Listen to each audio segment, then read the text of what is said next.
oras na para sa ating Politiho.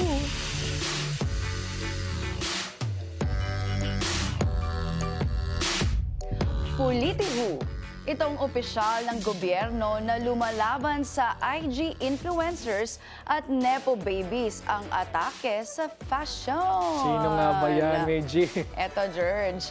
Usap-usapan kasi na grabe daw makapagbalandra ng mamahaling gamit ang opisyal. Akalain mong from head to toe, designer ang suot. Nagsusumigaw ang mga mamahaling bagay na talaga namang agaw atensyon. Ito pa ang juicy, George. Ano? Anong sabi dyan? Hindi lang sa mga kaibigan ipinapakita ang yayamaning postura. Kahit sa isang TV interview, hindi nagpaawat sa pag-show off si Politiho. Naku, ano nangyayari sa live modestly na sinasabi sa batas? Parang wala. Kasi ito nga, designer shirt na nagkakahalaga ng higit 100K ang kanyang top.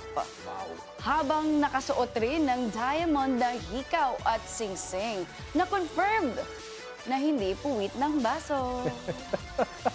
Pero ito pa ang mas juicy. Katas daw ito ng contractor yung yaman niya. Nako. Ng itong opisyal. Lalo pat, binaha ng proyekto ang kanyang lugar sa mga nakalipas na taon. Nako, sino ba yan? Clue naman dyan, Meiji. Sige, bibigyan kita ng clue.